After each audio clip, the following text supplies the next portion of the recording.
চাঁদপুর ও হাজীগঞ্জের মানুষ অনেকেই জানেন না বাকিলা বাজারের মধ্যে এত সুন্দর একটি পার্ক রয়েছে। বাকিলা বাজার যে শুধুমাত্র হাম্বার জন্য বিখ্যাত তা কিন্তু নয়, ইতিমধ্যে সুন্দর একটি পার্ক তৈরি করে এলাকাবাসী ও দূর দূরান্ত থেকে আগত দর্শনার্থীদের নজর কেড়েছে এই ত্রিমোহনা থিম পার্কটি।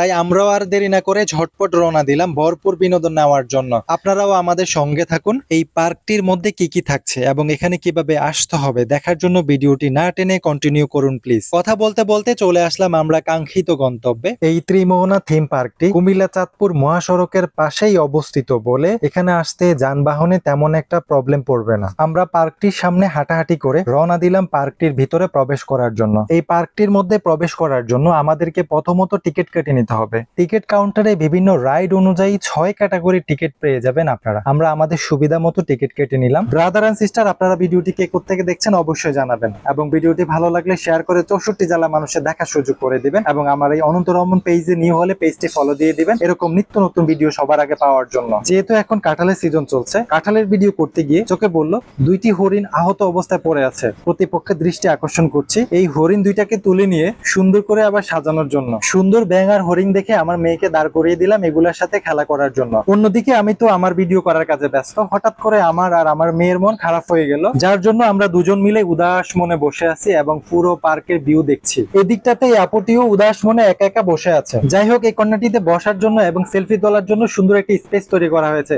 এই কর্নারটিতে পুরো পার্কের ভিউ অসম্ভব সুন্দর লাগছে। পিলারের আদলে তৈরি এই কালারফুল ডিজাইন আমার কাছে অনেক ইউনিক লাগছে। বসে আড্ডা দেওয়ার জন্য এবং সেলফি তোলার জন্য অসংখ্য সেলফি বুথ রয়েছে এখানে। আরো একটি চমৎকার বিষয় আপনাদের সাথে শেয়ার করছি। ইলিশের বাড়ি চাঁদপুরের ঐতিহ্য বোঝানোর জন্য এখানে ইলিশের ভাস্কর্য তৈরি করা হয়েছে, যা দেখে আমার কাছে অসম্ভব ভালো লেগেছে। আপনাদের কাছে কেমন লেগেছে অবশ্যই জানাবেন। এদিকটাতে মেয়ের আবদার রাখার জন্য মেয়েকে দিলাম দোলনাতে দোল দেওয়ার জন্য, কিন্তু সে যে হঠাৎ করে পড়ে যাবে, ভাগ্যিস সে পড়ে গিয়ে ব্যথা পায়নি, হাসতেছে।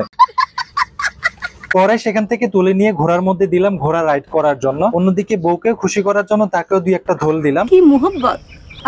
সাইকেলের মতো এখানেও একটি সুন্দর রাইড রয়েছে বাচ্চাদের। যেহেতু আমার বেবি অনেক ছোট তাই তাকে আর এখানে বসতে দিলাম না। এই একাকিত্ব গোলাপ ফুলটি দেখে আমরা সামনে এগিয়ে আসলাম। খুব সুন্দর দেখাচ্ছে এই গোলাপ ফুলটিকে।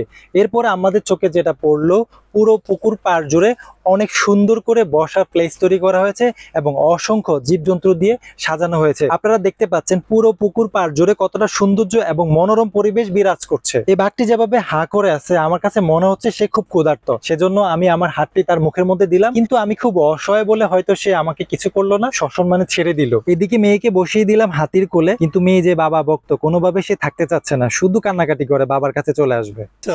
এরপর বাপ বেটি এটিকে গরিবের কক্সবাজারে ভেবে নিয়ে এখানে শুয়ে গেলাম কক্সবাজারে ফিল নেওয়ার জন্য।